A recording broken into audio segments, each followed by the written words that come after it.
Hello friends, welcome back to our channel. I am Poonam Chaudhary और आज के इस वीडियो में हम बात करने वाले हैं एड्स के बारे में। तो एड्स जो होता है ये एक वायरल डिजीज है और एड्स का फुल फॉर्म होता है एक्वायर्ड इम्यूनो डेफिशिएंसी सिंड्रोम।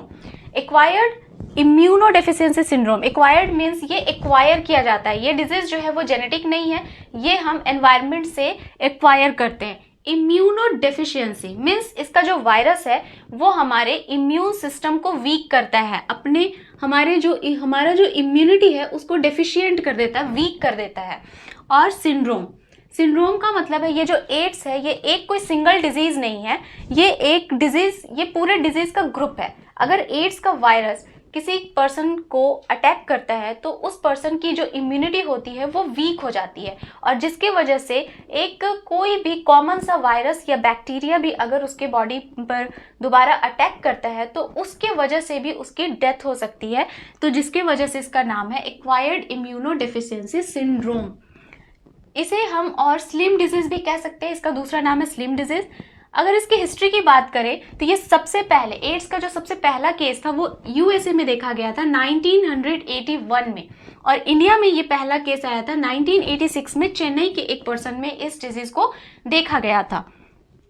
इसके पैथोजन की बात करें तो इसका पैथोजन जो है वो HIV, क्योंकि ये एक वायरल डिजीज है तो ये वायरस से होता है और उस वायरस का नाम है HIV, human immuno deficiency virus. Human के इम्यूनिटी को जो डेफिशिएंट कर दे उस वायरस को हम कहते हैं HIV वायरस। ओके, ये एक लेंटी वायरस है। लेंटी वायरस का मतलब होता है ऐसे वायरस जो कि इम्यूनिटी पर अटैक करते हैं, जो किसी पर्सन के इम्यून सिस्टम को वीक करते हैं, उस वायरस को हम कहते हैं लेंटी वायरस। और ये एक रेट्रोवायरस के ग्रुप से बिलोंग करता है। ये जो HIV वायरस है ये रेट्रोवायरस के ग्रुप से बिलोंग करता है। रेट्रोवायरस का मतलब होता है, रेट्रो में दो वर्ड्स आते हैं, एक है री और एक ट्रो। री का मतलब है रिवर्स, ट्रो का मतलब है ट्रांसक्रिप्शन, रिवर्स ट्रांसक्रिप्शन। तो ये जो वायरस है ये एक RNA वायरस है, लेकिन ये अपने RNA को DNA में कन्वर्ट करता है रिवर्स ट्रांसक्रिप्शन के थ्रू, और जिसके वजह से इसे हम रेट्रोवायरस कहते हैं। Conversion of RNA to DNA, क्योंकि ये एक RNA वायरस है, इसके पास जो जेनेटिक मटेरियल है वो RNA है, बट ये जब होस्ट को अटैक करता है तो वो अपने RNA को पहले DNA में कन्वर्ट करता है, देन होस्ट के DNA से ये जाके उसको फिर इंटीग्रेट करता है उसके साथ। अब ये जो आपके HIV वायरस है ये 2 टाइप्स के होते हैं, HIV-1, HIV-2। जो HIV-1 टाइप का जो वायरस है वो बहुत कॉमन है, जो कि यूरोप, अमेरिका और इंडिया में पाया जाता है, और जो HIV-2 है वो बहुत ही रेयर है, जो अफ्रीका में पाया जाता है। अब हम स्ट्रक्चर की बात करें कि HIV वायरस का जो स्ट्रक्चर है वो कैसा है, तो ये इसके पास डबल मेम्ब्रेन बाउंड स्ट्रक्चर है, क्योंकि आप जानते हैं कि जो वायरस होता है वो प्रोटीन और जेनेटिक मटेरियल न्यूक्लिक एसिड का बना होता है। मीन्स उसके पास प्रोटीन होते हैं और उसका जेनेटिक मटेरियल न्यूक्लिक एसिड होता है, या तो वो RNA हो सकता है या वो DNA हो सकता है। तो क्योंकि ये एड्स का वायरस जो है वो RNA वायरस है तो इसके पास जेनेटिक मटेरियल जो होते हैं वो RNA होते हैं। तो इसके पास एक डबल मेम्ब्रेन है, जिसे ये जो आपका एक मेम्ब्रेन और ये एक दूसरा मेम्ब्रेन, ये फॉस्फोलिपिड का बाइलेयर है। ये किस चीज का लेयर है? फॉस्फोलिपिड बाइलेयर, 2 लेयर है इसलिए इसे बाइलेयर कहते हैं। ओके, इस 2 लेयर, ये जो ग्रीन कलर के लेयर्स आपको दिख रहे हैं, इसके अंदर कुछ प्रोटीन्स प्रेजेंट होते हैं। इसके अंदर स्पाइक्स प्रेजेंट होते हैं प्रोटीन के। इस प्रोटीन को, ये ग्लाइकोप्रोटीन्स होते हैं और इन्हें हम कहते हैं GP41। Okay, GP means glycoprotein.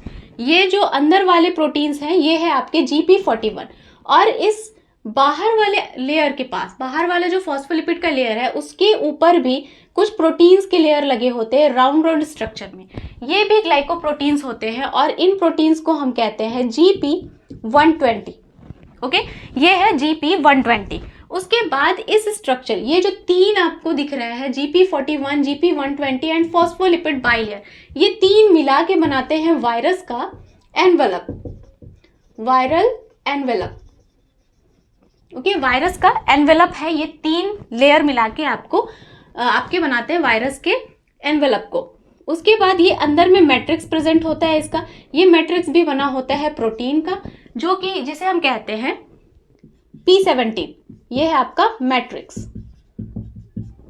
Okay, इस मैट्रिक्स के अंदर वायरस का कैप्सिड प्रेजेंट होता है और इस कैप्सिड को हम कहते हैं, ये कैप्सिड बना होता है P24, प्रोटीन 24 का बना होता है ये कैप्सिड।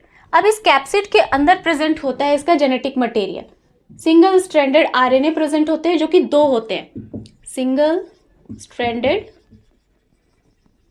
आरएनए, और ये कितने होते हैं, 2 प्रेजेंट होते हैं इसके अंदर। और इसी कैप्सिड के अंदर इसके 3 एंजाइम्स प्रेजेंट होते हैं, 3 टाइप्स के एंजाइम्स इसके पास प्रेजेंट होते हैं इस कैप्सिड के अंदर। और वो कौन कौन से एंजाइम है? सबसे पहला वाला एंजाइम होता है आपका प्रोटीएज। और ये प्रोटीएज किस में हेल्प करता है? ये प्रोटीएज हेल्प करता है इस वायरस के अंदर के जितने प्रोटीन्स होते हैं उस प्रोटीन के सिंथेसिस में ये प्रोटीएज हेल्प करता है। मीन्स इसके अंदर जितने भी प्रोटीन हैं उसके सिंथेसिस में ये प्रोटीएज एंजाइम हेल्प करता है। ये क्या है? एंजाइम। एज लगा है और एज जहां भी लगा होता है हमें पता है कि वो एंजाइम होता है। दूसरा आपका एंजाइम है रिवर्स ट्रांसक्रिप्टेज। Reverse transcriptase. अब रिवर्स ट्रांसक्रिप्टेज क्यों किया है? क्योंकि इस वायरस का नेचर क्या होता है कि ये होस्ट के बॉडी के अंदर जाने से पहले अपने आरएनए को डीएनए में कन्वर्ट करता है। तो वो किसके हेल्प से करेगा? वो इस एंजाइम के हेल्प से करेगा। उसके पास रिवर्स ट्रांसक्रिप्टेज एंजाइम है और ये एंजाइम हेल्प करता है इसके आरएनए को डीएनए में कन्वर्ट होने में। तो ये क्या करता है? Conversion of RNA to DNA. Virus के आरएनए को डीएनए में कन्वर्ट करता है। थर्ड एंजाइम है इसके पास इंटीग्रेज। ये इंटीग्रेज एंजाइम क्या करता है? ये इंटीग्रेज एंजाइम हेल्प करता है इस डीएनए को, वायरल डीएनए को होस्ट के डीएनए के साथ इंटीग्रेट होने में। तो helps to integrate viral DNA with host DNA. Okay, तो इसके पास 3 एंजाइम है और इन तीनों एंजाइम का ये फंक्शन है और ये इसका एचआईवी जो वायरस है उसका स्ट्रक्चर है। तो आई होप कि आपको ये वीडियो अच्छा लगा होगा, और अगर ये वीडियो अच्छा लगा है तो please hit the like button and do subscribe my channel. मिलते हैं नेक्स्ट वीडियो में, तब तक के लिए bye bye and take care.